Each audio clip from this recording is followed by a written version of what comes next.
The moderator of our next session, Mr. Ghanshyam Hegde. He's the Director Legal Abbott, India. Ghanshyam is a lawyer and qualified company secretary with extensive experience in pharma and healthcare, media and entertainment laws, security laws, with extensive experience in contracting, negotiation, M&A, and general litigation. Ghanshyam, if I may request you to kindly go ahead and introduce your panelists. Thank you. That was a rather generous introduction. Should we wait for people to come back? I think We are sending people in. Okay. We can start with the introduction.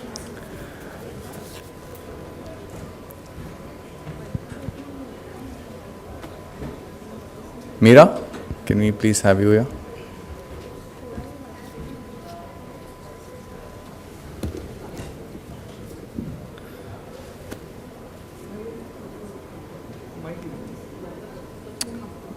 Good afternoon, ladies and gentlemen. I know that we're still waiting for people to come in, but I think in the interest of time, we're going to start off. What I'm going to do is, we have an exciting session ahead, a lot of things to discuss. I have very mixed panelists here. They're very competent and different, they bring quite different dimensions to this topic. Let me first start by introducing them. To my left is Anant. Anant is a techie. He is the CEO of a startup in Silicon Valley. The beauty of the startup is that it has unclonable silicon-based technology, which it has licensed from MIT, and that technology is quite unbelievable. I think I'm not going to take this thunder away by speaking ahead of him. But I guess you guys are all going to be quite thrilled to hear him today. We have Meera Vanjari here. Meera is Vice President and GC for Glenmark Group. She's a senior, really senior professional in the in-house community in the pharmaceutical industry. Meera heads the legal team of lawyers who are located in multi-jurisdictions, US, Europe, India, and so on and so forth. She is routinely into handling complex matters. Obviously, Glenmark is a company which operates in different jurisdictions, and I'm sure her experience will be really valuable when she shares that with us here. We have Garima here. She's an associate partner with Sai Krishna Associates, and she is going to bring an element of patent-related, concepts here. So, which is again going to be interesting.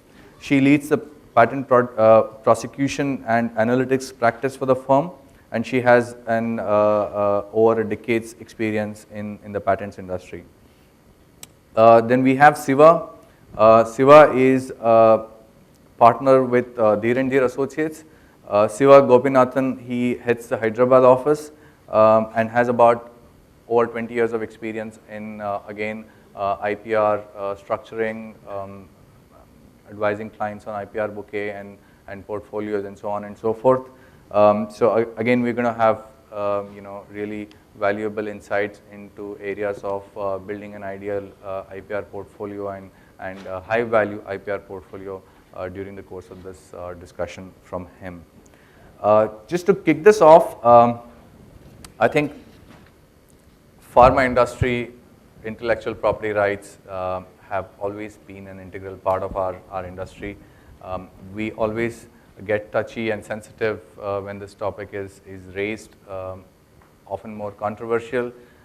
We have had a couple of eventful years, 13, 14, 15. We've seen 3D being interpreted. We've seen a compulsory license being given. We've also seen judgments coming out upholding the patents of innovator companies. So we've seen it all in the last few years. Honestly, the latest trend, to my mind, much later after 3D happened, has been that of respecting the IP which an innovator company brings to the table.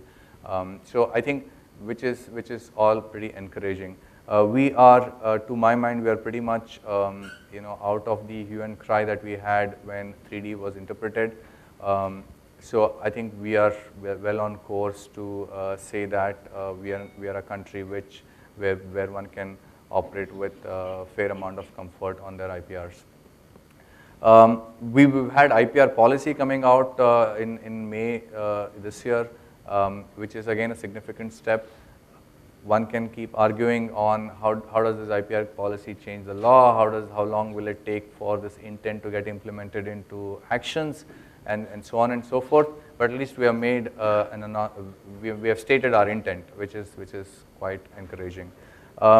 So we kick this discussion off. Meera is going to be our person who's going to deal with this topic of IPR policy and the interplay that IPR policy has vis-a-vis our industry.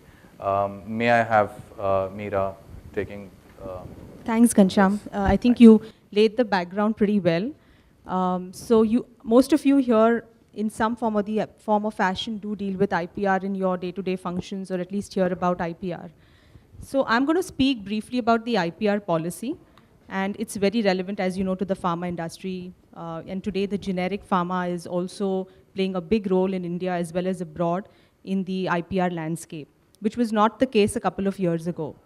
So coming to the policy, in May 2015, the new IPR policy was legalized, it was announced, and industry, including the generic as well as innovator industry, foreign companies were earnestly waiting for this policy to be out, because there was a lot of pressure from foreign companies to change certain provisions of the current IPR Act, especially 3D for the pharma space, and compulsory licensing, which also came under a lot of pressure in the last couple of years.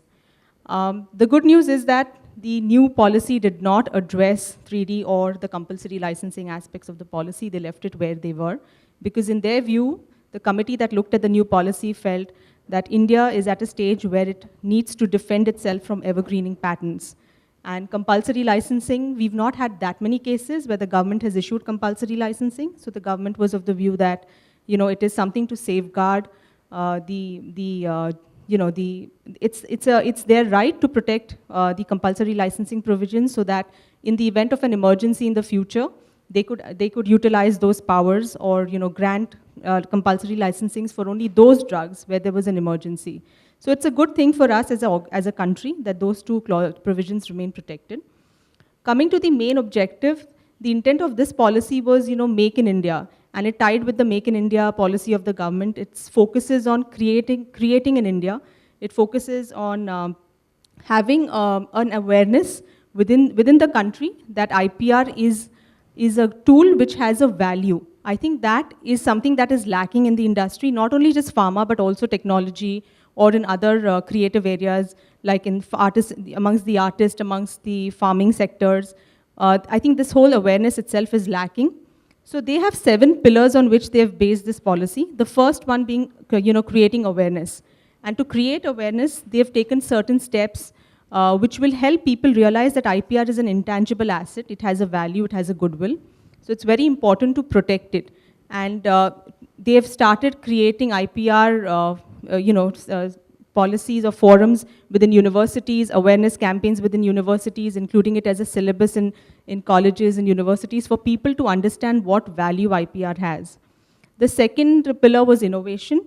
This was to, basically promote innovation within India.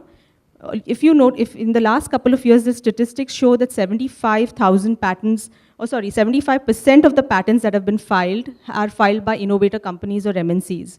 But the work is done many times by the Indian people, or the Indians are the innovators.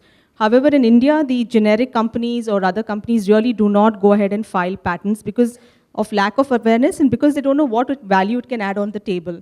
So there's been a move for giving some tax exemptions to R&Ds of small companies, medium-sized companies to promote innovation. And they want Indian companies to reduce their dependence on MNC, on foreign companies in the areas of innovation.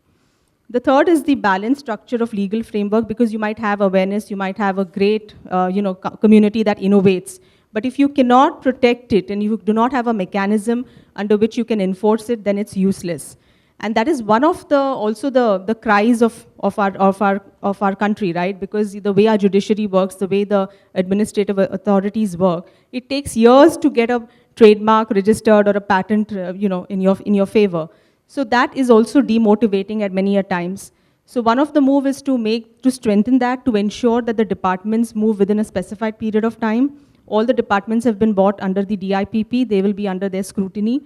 One of the asks is that by 2017, if you were to apply for a trademark registration, it should get registered or non-registered within a period of 1 month. So your decision should take only 1 month to happen.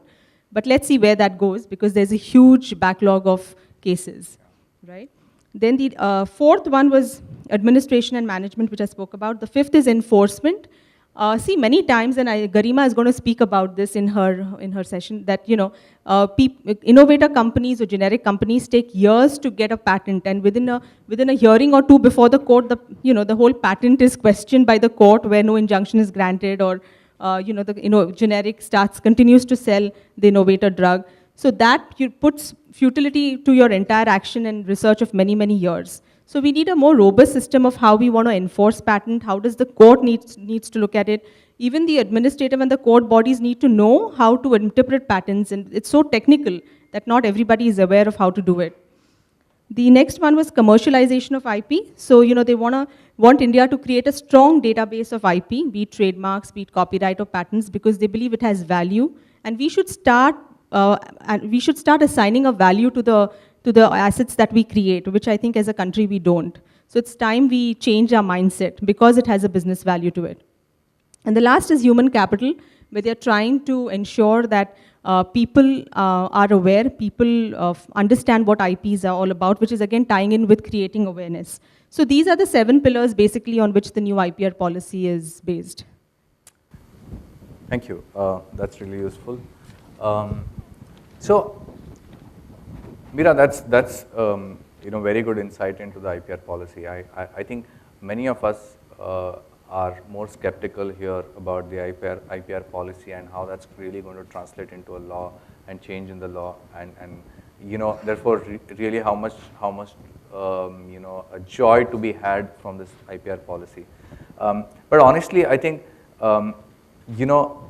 this is a good statement to have for the people who want to come and do business in India, to make this, provide a policy framework to say that this is what as the state wants to have as the way of dealing with IPRs in this country is a really good beginning.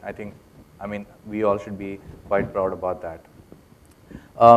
So moving on from here, I think I would request Siva to now talk about how the overall scheme of how a pharma company can probably structure its portfolio of IP assets and derive the most economic benefit out of that. Siva, over to you. Thank you very much, Mr. Ghanshyam. First, am I audible to everybody? Yeah. First of all, I would like to thank Dhir Dhir Associates, my law firm, for giving me this opportunity to speak on this August forum. And I would also like to thank Lex Witness for giving me this opportunity, for inviting me to this podium. And then to all the panelists here, Mr. Ghanshyam and Meera, Garima and Mr. Anand. And thanks, you have been a wonderful panel. Let me just give a brief introduction about trade secrets and then go into the issue of trademarks, and then tell the strategy for evaluation of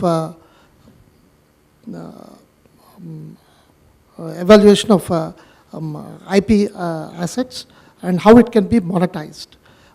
First of all, I would like to ask this session,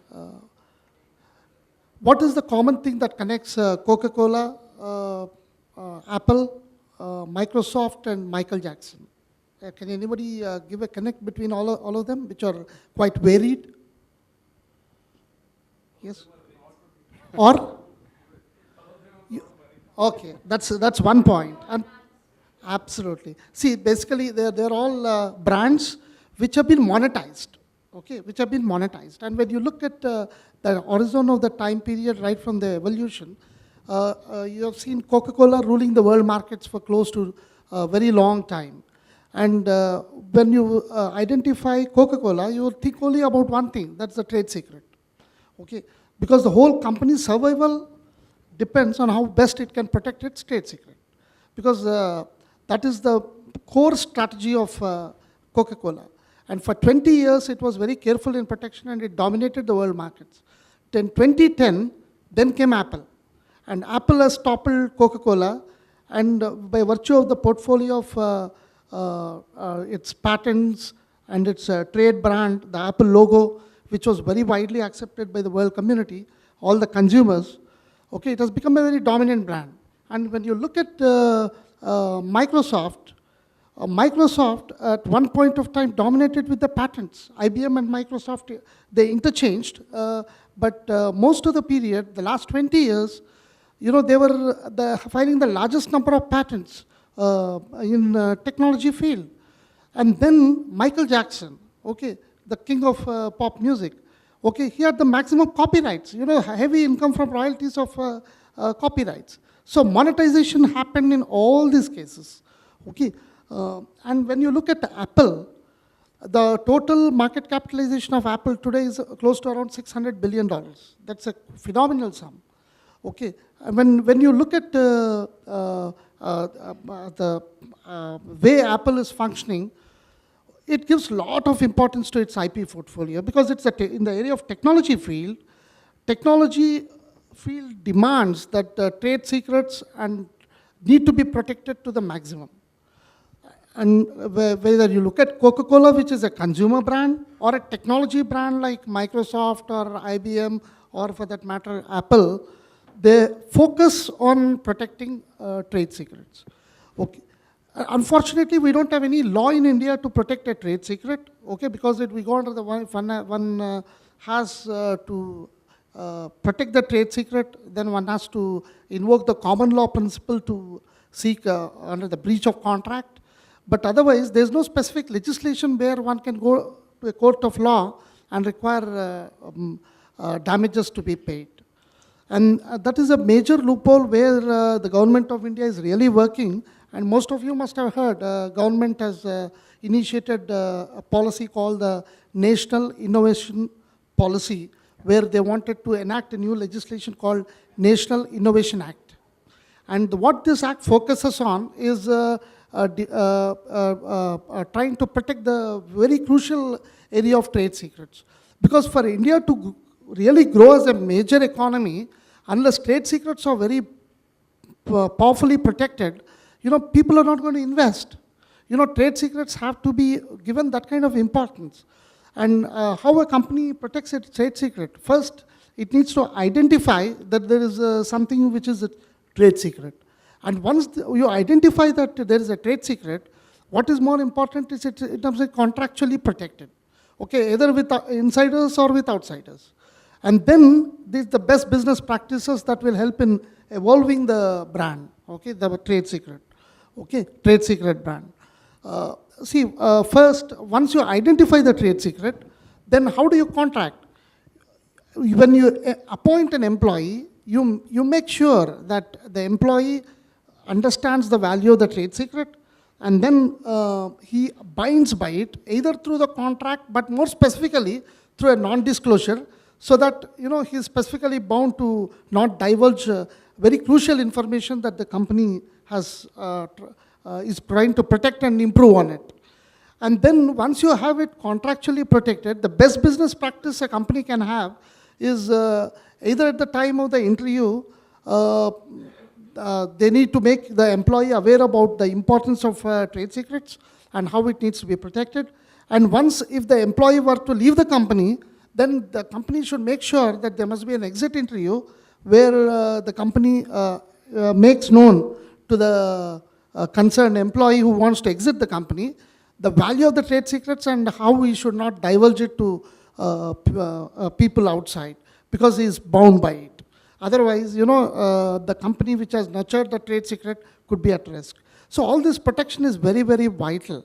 And usually the thumb rule, when you look at monetization of all the any of the intellectual property portfolio, whether it's a trademark, trade secrets, usually what happens once it is within a private domain, it is a trade secret. Once it goes into the public domain, it becomes a patent. Okay, whether it's a trade secret or a patent, where it's a consumer product or any other technological product, it needs to have a trademark to be sold. And all this need to be marketed through a copyright brochure, okay? Because if a company feels that it's very important that their invention or whatever, the trade secret or patent or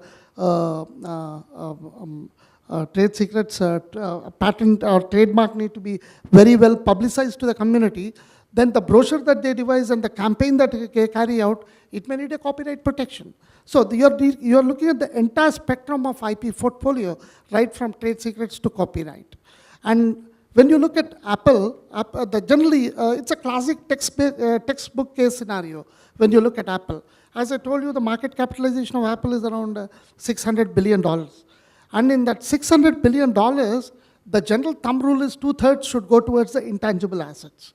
Okay, 2/3 meaning almost close to $400 billion. The intellectual property portfolio is valued of Apple. That's a phenomenal sum of money, $400 billion. And the thumb rule again in that is out of the $400 billion, 2/3 goes towards the trade secrets and patent portfolio, and the balance 1/3 is the actual value of the brand.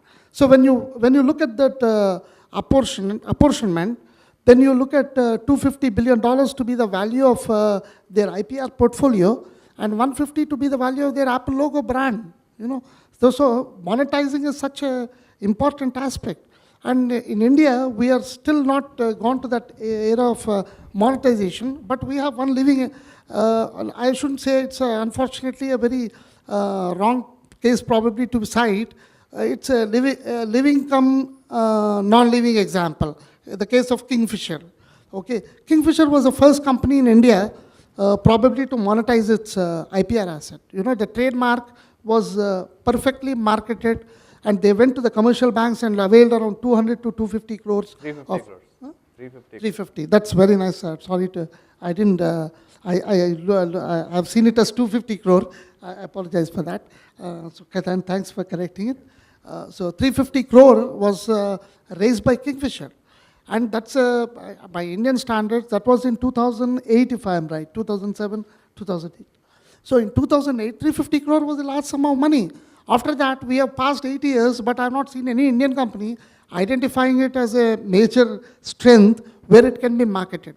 And I think it's high time that Indian companies need to identify the IPRs, whether the trade secret or the patents, and then value it, then try to commercialize it and monetize it. And when there is an infringement of the trade secret or trademark, naturally it goes into litigation. And in assessing all the damages, you have several factors where the monetization, the IPR valuation, let us say a pharma company has some product which is marketed by it, and a deceptively similar product comes out in the market. So when a deceptively similar product comes out in the market, naturally the company would like to sue the infringer. Okay, when it goes to the court of law and infringes, then the first thing the company should do, it should know what is the value of its infringed asset. If it doesn't know what is the commercial value, how will it be able to proceed against the infringer? It cannot. Okay, so the first thing, identifying and putting a value to the IP asset is the first exercise any company should do. And that is very, very, very important. And when you look at, when you want to sue a company for such an infringement, then what the company needs to do is it has to look at the demand for the product, whether there are any substitutes for the product, and then it has to do an internal study about the investment that could have gone into that product and the returns it could have got out of that infringed product, and then make a proper assessment and then go about it. So it is a very, very important thing that monetization happens and it becomes quite prevalent in Indian scenario. And in pharma sector, as you very well know, Pfizer is the best brand in the world markets today. It's the number one, as far as the brand valuation is concerned. It has a brand value of $20 billion, and it's quite a phenomenal sum as far as pharma industry is concerned. And as far as trademarks are concerned, what concerns the pharmaceutical industry most is the trademark. I would like to briefly go into the economic landscape and then go into the legal scenario. When you look at the pharma market, most of the Indian companies are generic companies, and they export it to US. When you look at the export market, in value terms, it's 10% of the $80 billion pharma market in US. That's close to around $8 billion. But in the volume terms, it's around 30% of American market, which is again substantial, 30%. So for any company, it targets exports to countries. Protecting its IPR and trade secrets and trademarks patents and trademarks is such an important scenario for a pharmaceutical company. So how does it go about it? If you look at the way it has to do, first, there is a prohibition under the Trademarks Act that a company cannot name it under the chemical or the generic name under Section 13. So the company should be very careful in naming the product. Because once the product is named, then it has to be properly protected over a period of time so that no deceptively similar product can come. If no such due diligence is done by a company, then tomorrow there is a risk that some other company may come and then with a similar name and then sell it in the markets, leading to an infringement issue. So you look at the entire spectrum, the IPR has become a very, very, very important issue. And when you look at pharma industry, the similarities can occur due to several factors. Maybe it can be a deceptively similar drug. It can be a phonetic similarity where there are similar sounding names where the products can be sold in the market, or it can be on the color-based market.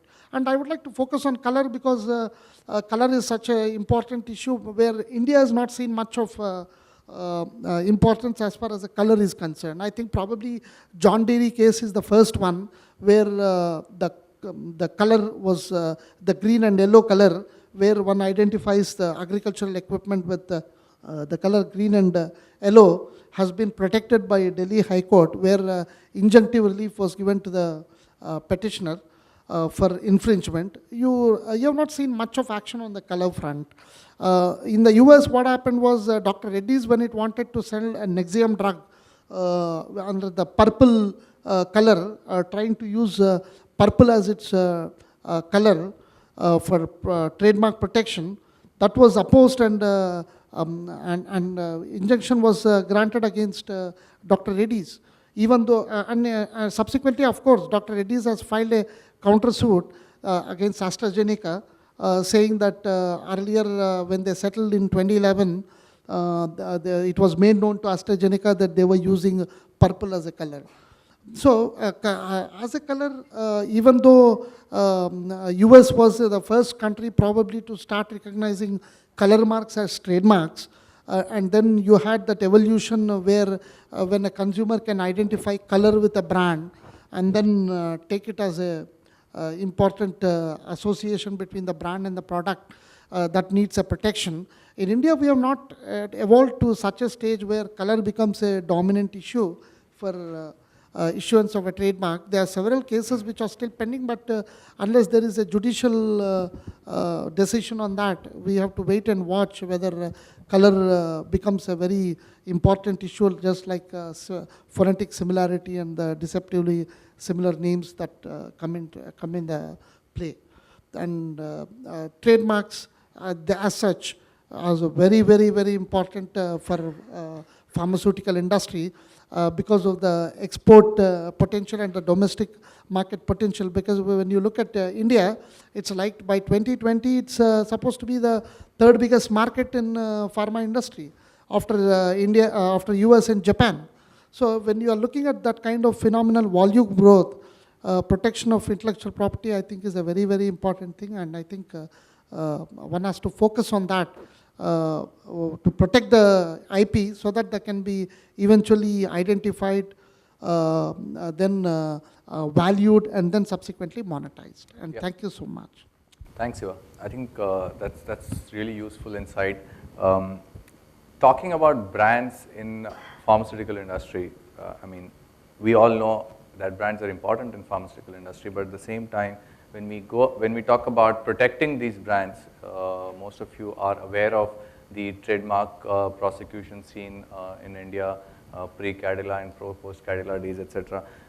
Essentially, most of our brands in pharmaceutical industry have the molecule name either as a suffix or a prefix, which is the commonality, is part of doing business here.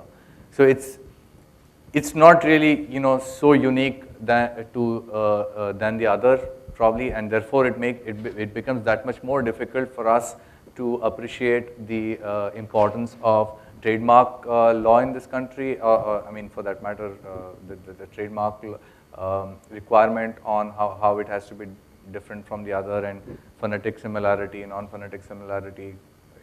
So it's quite important for us. Talking about the brand value, I think we all agree that Apple is a great example. It's also a reality that when you open your Times of India every day morning, you see there are websites which sell Apple lookalikes, right? So this potentially has ability to dilute the value of your brand. I guess we all agree. I mean, many of the ladies in this room would be aware of how Louis Vuittons and the luxury brands get copied, thereby completely creating a situation where the so-called luxury value of that product is completely gone. So I talk about these iPhone lookalikes. You see them all the time on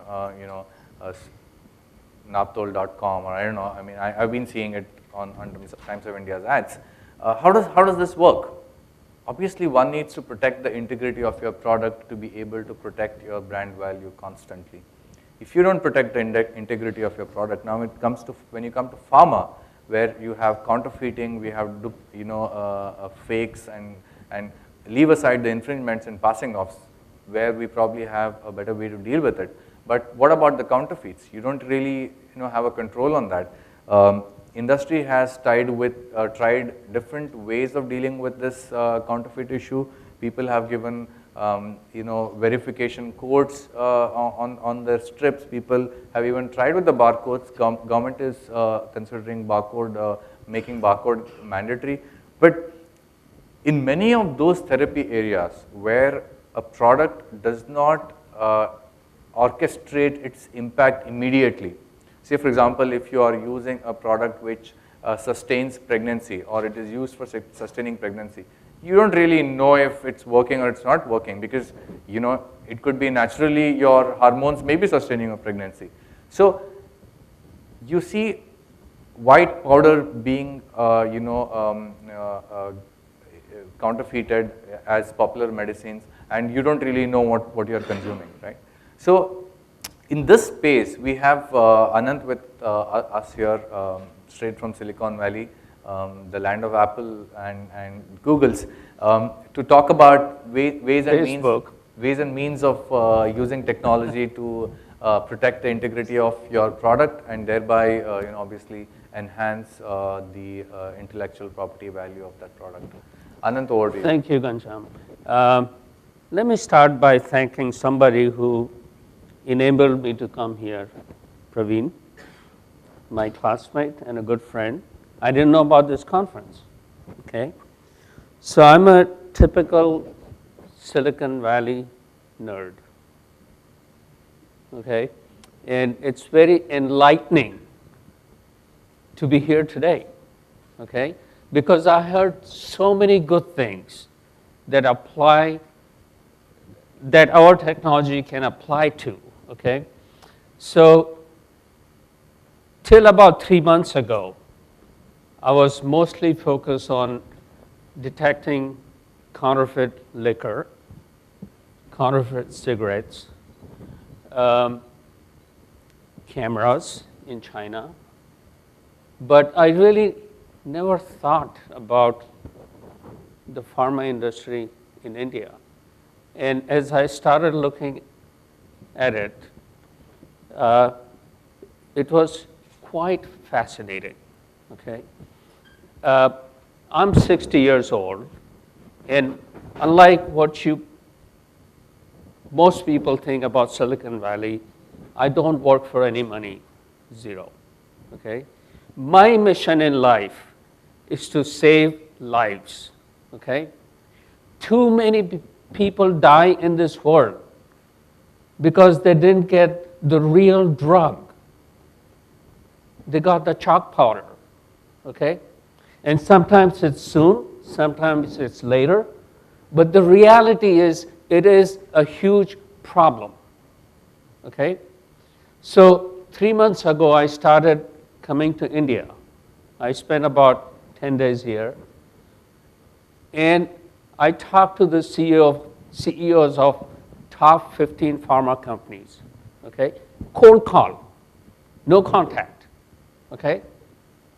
And they said, come over, we really need to talk to you, okay? So what do? We ensure that the drug you are buying on a small pharmacy on Pedder Road is real, okay? We guarantee that, okay? Imagine how many lives we'll save by doing that. And it's as simple as taking your phone and putting it here, okay? And the phone will say, this is a real Sun Pharma or Cipla drug, okay? Now, when the customer puts the phone here, okay, it not only says it's authentic, but it gives the customer all the information about the drug, okay? Side effects, FAQs, whatever, okay? And that information comes from the cloud, from the manufacturer of the drug, okay? Now the customer is happy, satisfied that this is real Sun drug, okay? So the customer goes home and taps on this again, okay? Now we know the drug has been purchased because of the change in geolocation. We track, okay? Now, when he goes home and taps his phone, then we go into post-sales services, dosage. How many tablets to take? When to take him? With meal, without meal, okay? Evening, whatever, all right? We also give the customer an option to enter other drugs that they are taking, okay? And then the engine from GSK, GlaxoSmithKline, which is the last drug they bought, it starts computing saying, uh-oh, this drug doesn't work, this GSK drug has an adverse reaction with Sun drug. Immediately, the consumer gets a message saying, you need to go see your doctor to change your medication. Safety, saving lives, right? Similarly, let's say Praveen got a drug for 1 month, okay? After 3 weeks, Praveen will get a message saying it's time to refill, okay? Let's say I'm supposed to take a drug at 12 noon every day, okay? So when I go to the bottle, I tap my phone, right? The message goes to the drug company. One day, the drug company doesn't get a message till 3 p.m. So the consumer gets a message saying, did you forget to take the drug? Again, safety issue because some drugs are very critical, right? Okay. Same with recalls, same with expiration, okay? So when I go buy the drug, okay, I tap on it, GSK gets a message saying, Anand just bought this drug, okay? Now it's 30 days, and the drug is expiring in next 7 days.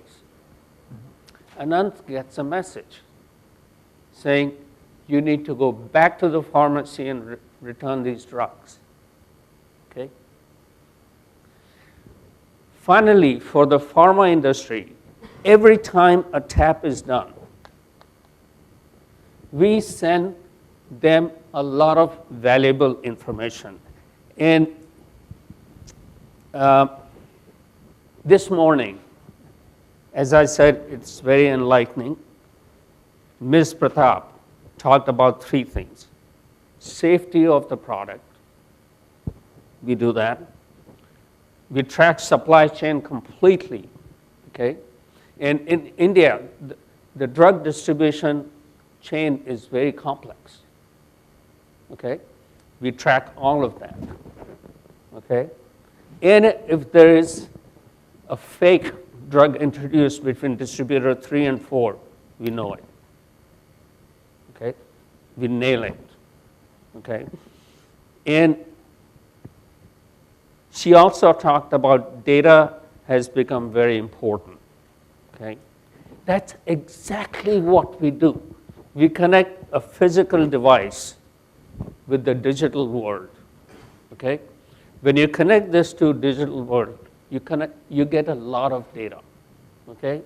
And you can not only personalize the patient's experience, the patient's safety, but it also gives a lot of data to the pharma companies, okay? So it also gives them a complete picture of every retailer in India, which they don't have today, which is very valuable information. Because when I go to a pharmacy, I do this. The information goes to the pharma company, okay? They can make very intelligent business decisions based on this data. For example, production planning, okay? What's moving, what's not moving, okay? They can look at the stock with every distributor and push the product, okay?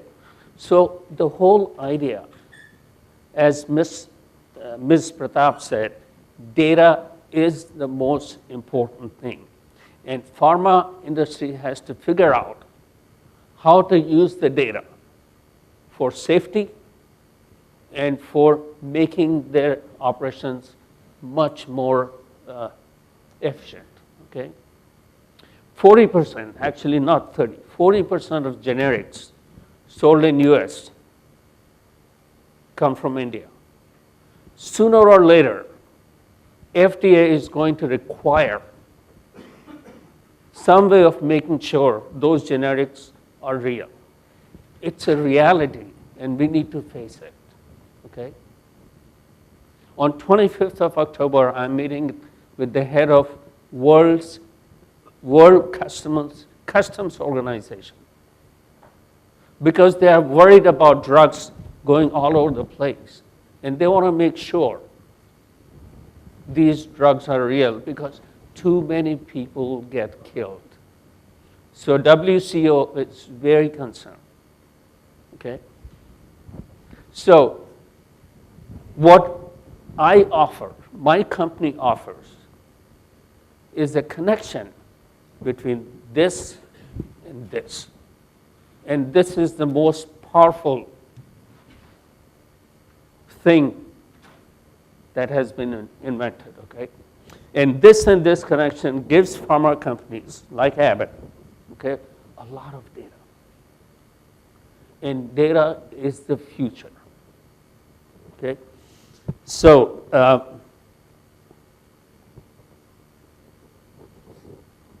Rahul talked about dynamic data.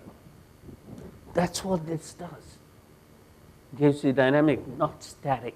Static is when you get a report from your distributor on a piece of paper, okay? Yeah. That's past. That's agreed. done, okay?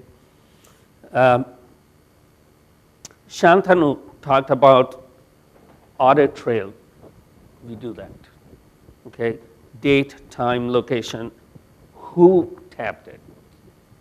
Okay, so, and then there was a discussion on ethical value.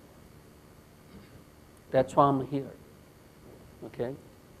Cool. That's good, Anant. Thanks a lot.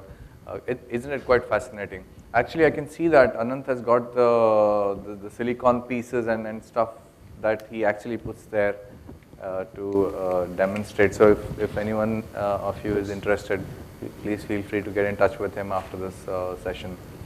Thanks, Anant. That's really useful. Now, the next topic that we want to quickly cover is perspective from a law firm on how one can go about in a pharmaceutical business, building your IP portfolio and protecting it and monetizing it. Garima, can you Hi everyone. take us through that? I hope Thanks. I'm audible. No? Sorry. Hi. So I want to actually give a law firm's perspective to how a law firm sees, or how what are the litigation problems that we see, and when we see that the pharma industry is facing. So we all are collected here to actually discuss our problems, and on the regulation side and compliance side, and we are all discussing solutions as to what we should do and what we should not do. But as a law firm, we see these problems from a different perspective, and because we have to actually argue before the court and actually convince the decision makers about what the problem is and what the solution should be, and why this order should not be passed and why this order should be passed. So, which is why I thought it will be beneficial for all of us if I could give a law firm's perspective, so that you all are also enhanced and have an evolved understanding about how we should, what are the things that we should do and what are the things that we should avoid to get into a problem, and or into a compliance problem, or probably a regulatory related problem. I want to focus this session on the patenting and IPR, towards the patenting and IPR side. So we all know that the heart of this industry is the API. Ms. Dolbolina mentioned that we all, companies spend 20 years and 25 years on developing one single API. And sometimes scientists spend their whole life developing one API and nothing comes up. Now, if we all would not have been sitting here if those technical people were not spending time and energy day in and day out to develop that single API. Once that is developed, everybody is in a hurry to file a patent application to it and to protect it by trademarks and copyrights and all aspects of that API. That patent once filed or that trademark once filed is very soon, or that molecule that is made up is very soon brought to the market and exposed to a lot of counterfeiting. Everybody else is, everybody wants to copy that big hit that has come into the market, because it's giving a lot of advantages on the commercial side, on the technical side, and all of that. Now, what the gap that comes in here is that we spent a lot of time and energy in developing the API, but we quickly filed for a patent and a trademark and all of that. When the counterfeiting takes place from the third parties, what happens is that, and these matters when eventually go to the court, there is a lot of gap that actually the court sees that whether the molecule was actually good enough or not. And all that gap is actually evaluated based on the patent document that was written to cover all the aspects of the API. Now, I see that companies are willing to spend millions and millions of rupees in litigating the API, but that same amount of energy and time and money is not being spent on protecting the IPRs of API. we've developed the API, we spend the equal amount of millions of dollars in money to develop the IPR. We are willing to fight the API, but we're not willing to spend that much of amount to actually protect the IPR aspects of the API also. And that's where the gap come in. Now, what happens is that you develop the API and file a patent to it. People who draft the patent application or people who conduct searches for the invention, they are technically equipped and they have a lot of understanding of prosecution, but the patent is basically drafted to pass the test of only the patent office, which is much at a lower level as compared to the court. The courts apply the test of patentability here and the patent office applies the test of patentability here. That is because the objective of applying the test is different for a patent office and different for a court. The patent office will tie and ascertain the merits in an API, that whether this API is actually inventive or not, and will actually, the objective before the patent office is to grant the patent. But when the same patent or the API comes before the court, the objective is completely different. The court reviews the patent application from the perspective of finding errors into it and to check whether or not this should have been granted. So the objective completely changes. Patent office wanted to grant the patent and the court actually wishes to reject the patent and scrutinizes the patent to find weaknesses and drawbacks into the patent. So which is why the test of the API or the IPR is in the court and not at the patent office. Now when the patents or the IPRs like trademark or everything other IPRs are drafted or crafted around the main molecule, the heart of this industry, it should not just be the technical people giving their inputs for protection of the APIs. It should also involve the litigators at that initial stage, guiding as to what should be protected and what should not be protected, because it is the litigators who would know that what test this API will finally have to go through when it will go through litigation.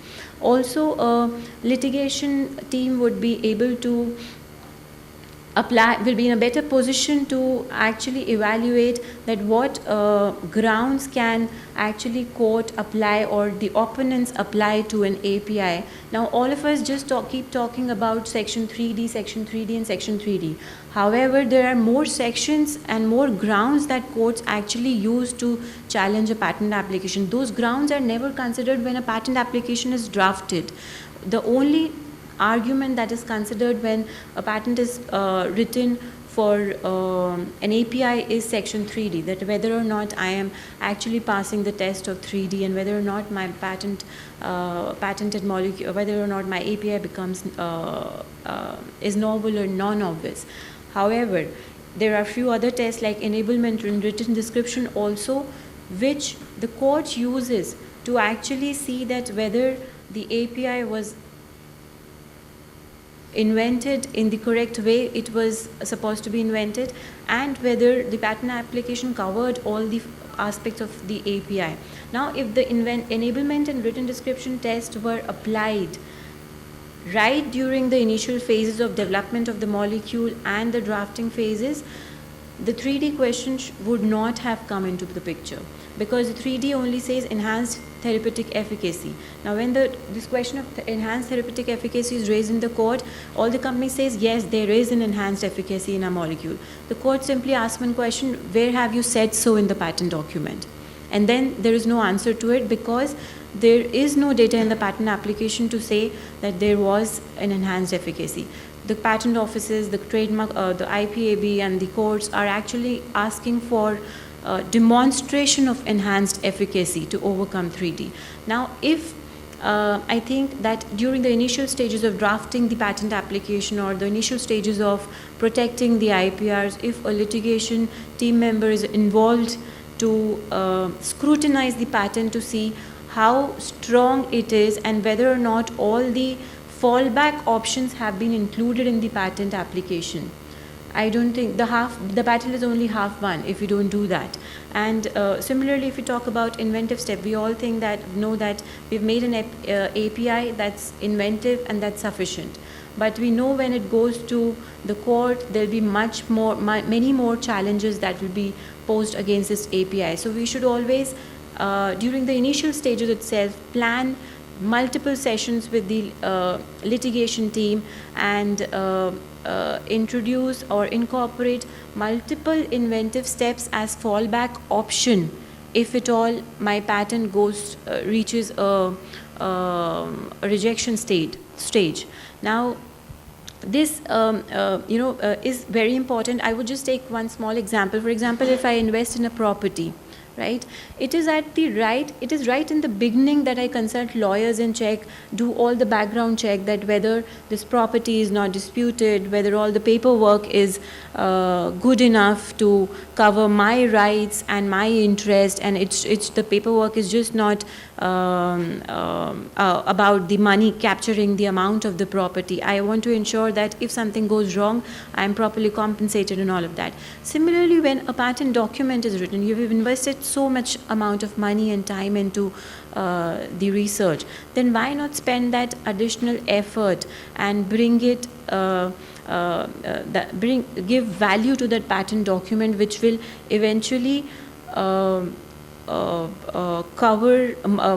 monetize your business for next 20-25 years, and if you take into account evergreen, in probably more than 50 years.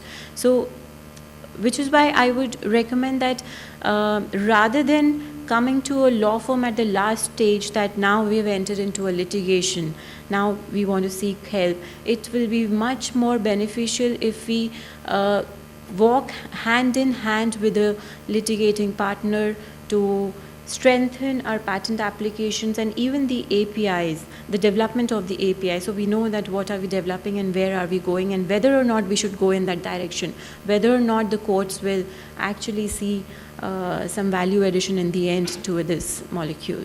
So that's what my take is from this. So Ghanshyam, I needed to make one more point. So the government of India is requiring QR codes, serialized QR codes. Okay. My engineers can copy that QR code in 5 seconds. Okay. China has been using QR codes for 7 years. Serialized QR codes, just like what India is proposing. Okay. At the end of 2015, they killed it. They said it doesn't work because people can copy it. Yeah. Okay. So a company like this produces something with a QR code. Number one, it takes real estate on the package. Okay. Some of the vials for vaccines are very small. It doesn't work. Okay. Whereas we are radio frequency. Don't need to take a picture, okay? Just bring your phone close to it and it works, okay? Yeah. If you put a QR code here, you have to redesign the package. You have to redesign the label, whereas we go behind the label, okay? So I think what is being proposed in India is probably not the right thing. Yeah. Okay, and it doesn't connect the physical world with digital world, as Ms. Pratap said. Data is what is important. Yeah, Anand, Thank you. I think it's also got to do with the fact that probably the people who are involved in this process are not aware of the latest technologies such as unclonable silicon technology and stuff like that. So if they become aware of that, and people like you should, it makes business sense as well for you to do this. So I think that's more of educating the concerned people on the available technologies. So Ghanshyam, I'm just going to add. yeah, what I'll do is I'll open this forum for questions, and at the same time we can have a discussion as well. We can carry forward the discussion. So Anand, you must be aware of the track and trace in the US and Europe as well, right? So for pharma Absolutely. products, they've introduced that as well. So that will address this issue where you can, swipe your phone, the drug to your phone, and get all the details. Exactly. So you have the parent-child relationship, including the parent-child relationship with the batch that is being manufactured, and it could be manufactured anywhere in the world. Exactly. So that's going to come into effect from 2017 end in the US. Yeah. So all exports products will have to meet that requirement. Mm-hmm. The challenge here is that it puts a huge burden on generic companies to invest in that technology, which, increases the cost of that drug. So this is like, it's catch-22 situation for generic companies, but it's the law, so they will implement it. But that's not the case in India as yet, because when the government introduced this law of serialization, it got postponed, and it's still postponed, right? And it's not yet. Right. So 3 years ago, I got a survey done here in India with middle class, not upper middle class. I say, would you pay 10 rupees more for a drug to ensure that your child is getting the right drug, not a fake drug? And the answer was, it's a no-brainer. So Anand, the issue there is when you have 65% of the market under price control, you can't, unless you have government participating in this process, you cannot make it affordable and viable for a generic manufacturer. Because Right. when you talk about a strip which costs 15 rupees, I can't be investing 8 rupees or 10 rupees No, in you the can't. technology, right? Okay. So I have a meeting with the head of Western division of what's the government organ? DCGI? Yeah, DCGI. In November. Sure. Good. And then December, I'm going to Delhi. And you're right, you have to educate the government on why what they're proposing doesn't work and why this is so much easier. And I just have something to add, just one second.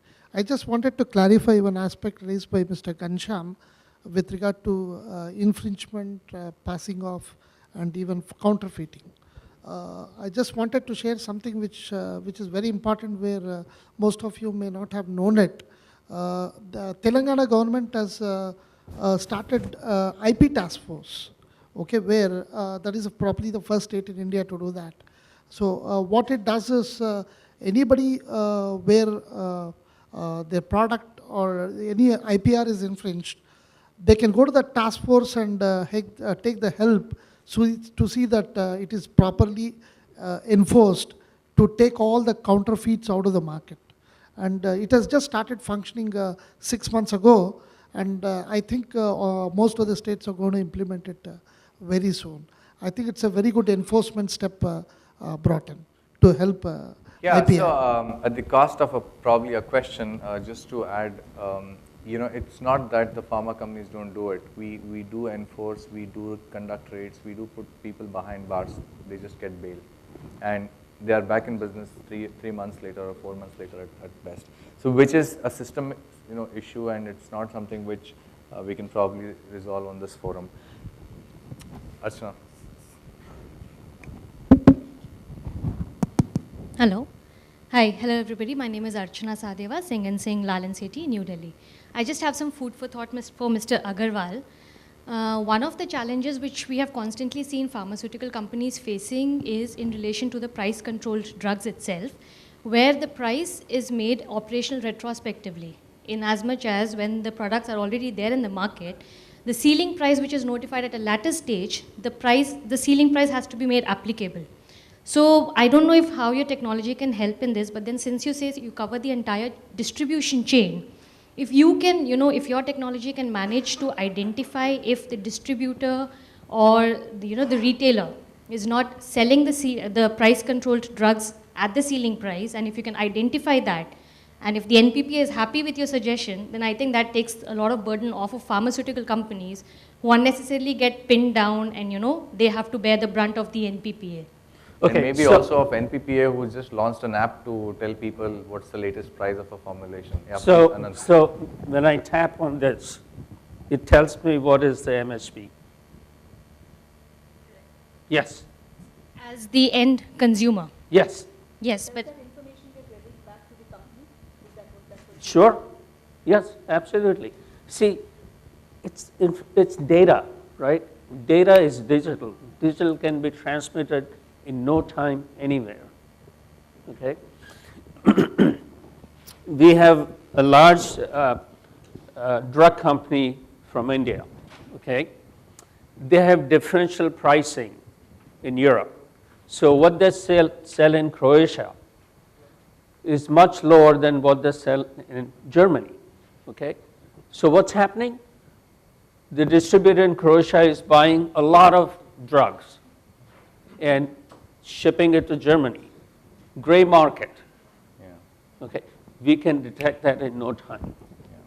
No, I think that's a good point. Probably many of the innovator companies would also face that in from Asian subcontinent, because the growing trend is that the innovator companies choose to keep the developed market for themselves and license out to most often to the Indian generic manufacturers, the new molecules for the developing countries. And often we have this issue of the products, illegally going into the developed markets from these countries. Any more questions? Please. It's a question for Glenmark, Amy. Because you do a lot of original research, how do you find the opposition proceedings challenging your new patent applications? Like, does that stop your licensing activities, or? So at the prosecution stage, it's a normal process, right? They can file pre-grant oppositions. So that doesn't deter us, because that's what even we do with other innovative molecules, right? That's the game, that's the whole game. But I think most important is in terms of research. This is the point that Siva brought about, is that we don't have trade secret protection in this country. So we have no other choice but to file patent applications, because that helps us in terms of if we want to launch the product anywhere else in the world as well. But if India comes out with a regime on trade secrets, I think that'll be a big help for the pharma industry. Any more questions? Please. What are your views on the impact of the TRIPS agreement as far as protection of trade secret is concerned? India has become compliant with all the TRIPS obligations, and that's why the amendments have been carried out. As far as other IP legislations are concerned, but as far as trade secrets is concerned, there's no specific legislation in India. That is what the National Innovation Act is supposed to do. And in fact, even the draft has been put out in the public domain. The comments are invited from the public. It's almost 6 years now since that is on the website, but no concrete action has been taken by Government of India. But I'm sure that by 2017 or 18 it should be, the act should be in force. And there are a lot of loopholes in the act, like the enforcement part of it. So the government is actually looking at those issues, and once the clarification comes in, the Innovation Act will come into play, which will protect the trade secrets. Hi, Vinod here from Stride Shastra. I have a question for the panelists. When we did a couple of trademark searches on the trademark registry, we were surprised to find out that identical trademarks were registered by more than one company. Do you see this as a lapse by the registry, or a counterfeiter would find it more convenient to buy one of these trademarks from a dormant company and start marketing it? How do you see identical marks being registered, both registered and both valid? So, before there was centralization of the IPR, the registries across India, we have noticed that many same marks have got registered by different registration authorities, either in Chennai or, or Calcutta. You find these cases, right? Again, but the most important thing is the first use. So who uses this trademark first gets a right to protect that trademark. And if there is, what the courts have held is that if there is honest adoption, right, then maybe they will uphold your right. But if there is no honest adoption, and this is just, if a counterfeiter was to use this for a negative purpose, then the court, you can go to the court, you can try to seek an injunction. But the most important thing in this is, are you the first user of that trademark? Okay, then you will definitely be protected over the others. And I would also like to add one more thing to this point, which is exactly what I was covering when I was talking, that registry, even the trademark registry or the patent registry, they apply a very loose test when they grant applications on trademark and patents. Now, this is not just the case for trademarks, even for patents, there always is a prior art patent to patent application, which means how is it possible that two patents or multiple patents were granted on the same molecule, which means the patent did not do a correct due diligence what it was supposed to do. Now, we can say that the patent office did not do the correct due diligence, or we could say that the patent office applied the different criteria to analyze the application or the trademark application, because at the time of granting the registration, they only see whether or not it is good enough to get granted. But the real test between the trademark and the patent comes in when it comes to court. Now, when the court evaluates these 5 trademarks which all look alike, they apply a stringent test to all the trademarks, and then each and every intent is questioned, each and every aspect of the trademark and patent application is questioned. So, which is why I again emphasize that, you know, when we apply for a trademark or when we even design a trademark or craft the patent application, it is always, we should keep the court's perspective in mind and not the registry perspective in mind, because it is very likely that the registry will overlook what already existed, and ultimately your matter will, you know, end up going. On that note, Ghanshyam, if I may request to kindly take the discussion offline in the interest of time. Sure. Because I'm sure there are plenty more questions, so our esteemed panelists will definitely be available offline as well. It's always the case that we run out of time. Indeed. All right. Thank you, ladies and gentlemen, for that interactive session. And Ghanshyam, if I may request you to kindly present our token of appreciation to our esteemed panelists, starting with Mr. Anant Agarwal. Sorry, Agrawal.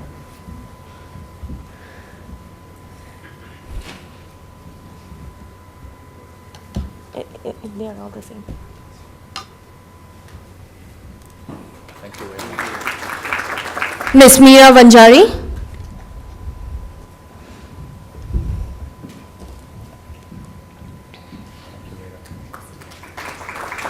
Ms. Karima Shani.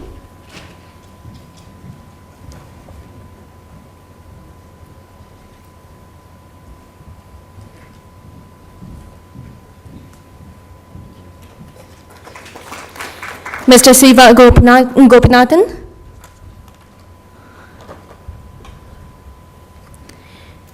And if I may request Mr. Krishna Venkat, partner K Law, to kindly come on stage and felicitate Mr. Ghanshyam Hegde.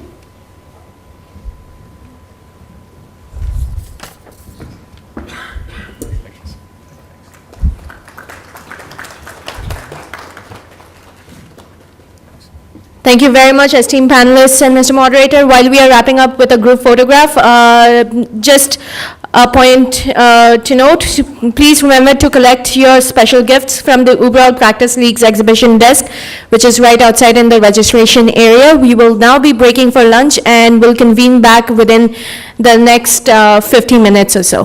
Thank you and have a great networking lunch.